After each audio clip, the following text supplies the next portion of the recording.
শেষের অঙ্কটা আমাদের আছে হলো দেখাও যে কোন বিন্দুতে ক্রিয়ারত দুইটা ভেক্টরের মান সমান হলে এদের লব্ধি ভেক্টর দ্বয়ের মধ্যবর্তী কোণকে সমদ্বিখণ্ডিত করবে। কি বলছে যে দেখাও যে কোন বিন্দুতে ক্রিয়ারত দুটি ভেক্টরের মান সমান হলে, তাহলে কোন একটা বিন্দুতে ক্রিয়ারত দুটি ভেক্টরের মান সমান, এটা হলো আমাদের কত 5 নম্বর একটা বিন্দু। হ্যাঁ, এই বিন্দুতে দুইটা ভেক্টর ক্রিয়ারত, এটা হলো পি আর এটা হলো আরেকটা ভেক্টর, এটাও পি। দুইটা ভেক্টরের মান সমান বলেছে, তাহলে পি দুইটাই পি হবে। এদের লব্ধি, ঠিক আছে, এদের লব্ধি আমরা মনে করলাম আর, এদের লব্ধিটা কি মনে করলাম, এদের লব্ধিটা আমরা মনে করলাম হচ্ছে আর। এই লব্ধিটা কত আর, ভালো কথা। আর হলে ভেক্টর দ্বয়ের মধ্যবর্তী কোণকে সমদ্বিখণ্ডিত করছে। এই ভেক্টর দ্বয়, এই ভেক্টর আর এই ভেক্টর দ্বয়ের মধ্যবর্তী কোণ হচ্ছে আলফা, আমরা ধরলাম এই মধ্যবর্তী কোণকে ধরলাম আলফা। এখন সমদ্বিখণ্ডিত যদি করে কে সমদ্বিখণ্ডিত করবে, লব্ধি এই আলফা কোণকে সমদ্বিখণ্ডিত করবে। কারণ এইটা আর এইটা এই টোটালে যদি আলফা হয়, এটি কত হবে আলফা ভাগ 2, এটাও কত হবে আলফা ভাগ 2 হবে। তাই তো, এমনই তো, টোটালটা আলফা। তাহলে লব্ধি দুইটা ভাগে ভাগ করে দিয়েছে, তাহলে এটা আলফা ভাগ 2, এটাও কি হবে আলফা ভাগ 2 হবে। ঠিক আছে, এখন আমরা যদি একটা কাজ করি, এখানে আমরা মনে করলাম যে এই আরটা এই পি এর সাথে একটা কোণ উৎপন্ন করেছে, সেই কোণটা হলো থিটা। থিটা মানেই কত, থিটা মানেই কিন্তু আলফা ভাগ 2।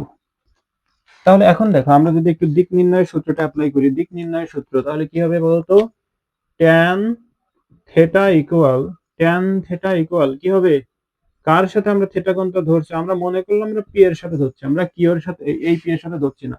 তাহলে এখানে লিখবো পি প্লাস দুইটাই তো পি, তাহলে একটা লিখলে হচ্ছে পি কি হবে সাইন মধ্যবর্তী কোণ, দুইটা ভেক্টরের মধ্যবর্তী কোণ আলফা, এখানেও কি হবে কস, মানে পি কস আলফা, তাই তো। এখন দেখো tan থিটা ইকুয়াল, এখানে কি হবে দেখো পি সাইন আলফা, আর এদের কাছ থেকে পি কমন যায়, তো পি কমন নিলে 1 প্লাস কজ আলফা এমন হয়। পি কি কাটে অবশ্যই। এখন লেখা যাবে tan আলফা সমান থিটা সমান sine alpha divide by 1 plus cos alpha এমন। এখন দেখো এই সাইন টু আলফার আমরা একটা সূত্র জানি, সাইন টু আলফা সূত্রটা হচ্ছে 2 sine alpha into cos alpha, এটা হলো সূত্র। বাট আমাদের তো এখানে 2 আলফা নেই, কি আছে, শুধু আলফা আছে। তাহলে 2 যদি আনতে হয় এখানে, আমরা এটা লিখতে পারবো যে সাইন 2 ইন্টু আলফা ভাগ 2, এটা লিখতে পারবো। দেখো তো লেখা যায় কিনা। 2 কেটে কি থাকবে, আলফা থাকবে, তার মানে এটার সাথে মিলে যাচ্ছে, তার মানে এটা লেখা যাবে। তাহলে আগে ছিল সাইন 2 আলফা, এখন কি সাইন 2 ইন্টু আলফা ভাগ 2, তার মানে আলফার জায়গায় শুধুমাত্র আলফা ভাগ 2 হবে এই সূত্রেই, অর্থাৎ 2 সাইন আলফা ভাগ 2 কজ আলফা ভাগ 2 এটা। তাহলে এটার পরিবর্তে আমরা এটা লিখবো যে 2 সাইন আলফা ভাগ 2 কজ আলফা ভাগ 2 লিখলাম। নিচে দেখো 1 প্লাস কজ 2 আলফা সমান আমরা একটা সূত্র জানি, সেটা হলো 2 কজ স্কয়ার আলফা, এটা সূত্র।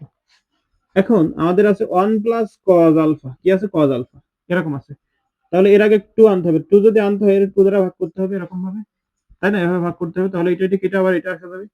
তাহলে এখন এখানে আছে cos 2 আলফা, এখানে কি cos আলফা ভাগ 2, তার মানে আলফার জায়গায় শুধুমাত্র আলফা ভাগ 2 হবে, তাহলে কি হবে 2 cos স্কয়ার আলফা ভাগ 2, 2 cos স্কয়ার আলফা ভাগ 2, 2 cos স্কয়ার আলফা ভাগ 2, তার পরিবর্তে কি লিখবো 2 cos স্কয়ার আলফা ভাগ 2। দেখো এই 2 কাটা, তাই না, এবারে কি থাকে tan থিটা ইকুয়াল, দেখো উপরে একটা cos থিটা, নিচে কয়টা দুইটা, তাহলে একটা কেটে যায়, তাই না, একটা কেটে যায়, তাহলে উপরে থাকবে না সাইন আলফা ভাগ 2, আর নিচে কি থাকবে cos আলফা ভাগ 2, তাই তো, এটা বোঝো তো, আশা করি তোমরা বোঝো। ওকে, এই ক্যালকুলেশন আশা করি তোমরা বোঝো।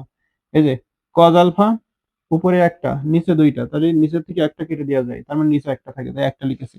এখন সাইন ভাগ cos সমান কি জানি, সাইন থিটা ভাগ cos থিটা সমান আমরা জানি tan থিটা, তার মানে আমরা লিখতে পারবো tan theta equal sine alpha ভাগ 2 ভাগ cos আলফা ভাগ 2, মানে tan আলফা ভাগ 2, ওয়াই পক্ষ থেকে tan উঠে যায়, তাহলে থিটা সমান কি হয় আলফা ভাগ 2। থিটা মানে কি, এই যে থিটা মানে কি, এই থিটা মানে কি, এই যে থিটা, এই লব্ধি এই কোণকে কি করলো, লব্ধি এই কোণকে আলফা ভাগ 2, মানে টোটাল কোণটা ছিল আলফা, আলফাকে দুইটা ভাগে ভাগ করে ফেললো। লব্ধি ছিল আর, সেই লব্ধিটা এই কোণটাকে, এই থিটা কোণ মানে টোটাল আলফা কোণকে সমান দুই ভাগে ভাগ করে ফেললো। ওকে, এটাই।